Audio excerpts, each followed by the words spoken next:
In '79, I think you would have been about 22, you went to a radio debate with the Reverend Wade Watts, who was the state leader of the National Association for the Advancement of Coloured People, who'd worked with Martin Luther King.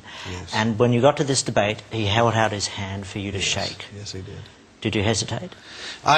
He caught me off guard. See, I'm expecting this black militant to come in with a great big afro this big and an African dashiki on with bones hanging around it and a button on that says, "I hate honkies" and "death to crackers," you know, all that stuff. And I figured he'd have on a You seriously thought Yeah, that? that's what I thought. And I thought he'd come in there carrying a boom box blaring out the theme from Shaft. I figured he'd flash the switchblade at me and go, "Black is beautiful, honky. I'm going to kill all you white devils," you know. That's what I thought I was going to see. And so when the door opened up and in came Reverend Wade Watts, and he's wearing a suit and a tie, and he's carrying a Bible, and he walks up and he puts his hand out to me. He goes, "Hello there, Mr. Clare. I'm Reverend Wade Watts. I just want to tell you I love you and Jesus loves you." And I mean, I'm shocked, you know. And then he puts his hand out, and I'm shaking his hand without thinking, because this wasn't what I was expecting. Then I realized I just broke a Klan rule, and I jerked my hand back, you know. And I started looking at my hand, which he saw that, and that was meant as an insult. The Klan rule book says the physical touch of a non-white is pollution. And I thought, I just shook hands with a black person, and he sees me looking at my hand. He goes, "Don't worry, Johnny, it don't come off." And you know, I start calling him names. I go, "You no good, sorry, bleep, bleep, bleep, you mother this, you this, you that." And he looked at me and he goes, "God bless you, Johnny."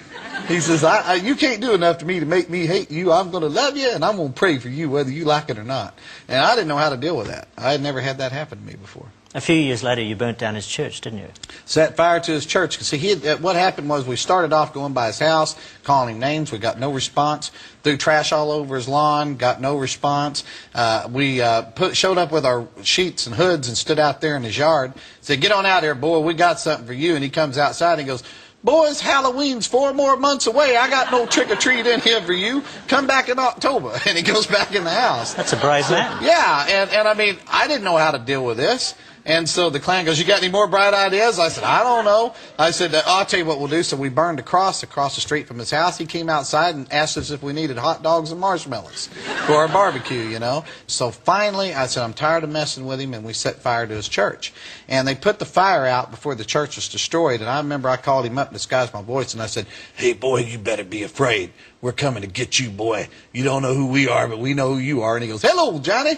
And all that stuff. He goes, "A man like you takes the time to call me. I'm so honored." And all that stuff. He goes, "Let me do something to you." He goes, "Dear Lord, please forgive Johnny for being so stupid. He doesn't mean to be so ornery. He's a good boy trying to get out somewhere in there." And I hung up the phone on him. I said, "How dare him?" And so the funniest thing that happened with him, though, is I didn't know what to do. And I was at my ropes in. And one day we was watching him, and he went into a restaurant. So we got a bunch of us together, and about 30 of us went in there and surrounded him. And he had this chicken there on the table at the restaurant. And I walked up and I said, "Hey, boy, this restaurant's for white people only. We don't want you here." I said, "So I'm going to make you a promise." I said, "I promise you we're going to do the same thing to you that you do to that chicken. So you think real hard before you touch that chicken." So he looked at me and looked at the Klan. Then he picked up the chicken and he kissed it. And when he kissed the chicken, the whole restaurant acted just like y'all did. They all start laughing, you know, and everything.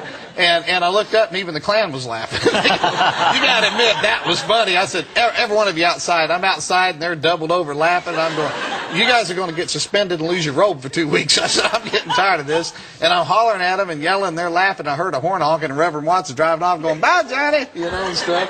And that's how he chose. That's how one old black, we never bothered him again, and that's how one old black man defeated the entire Ku Klux Klan, because he used this instead of brawn. And he used this too, a very brave man. His heart, yeah.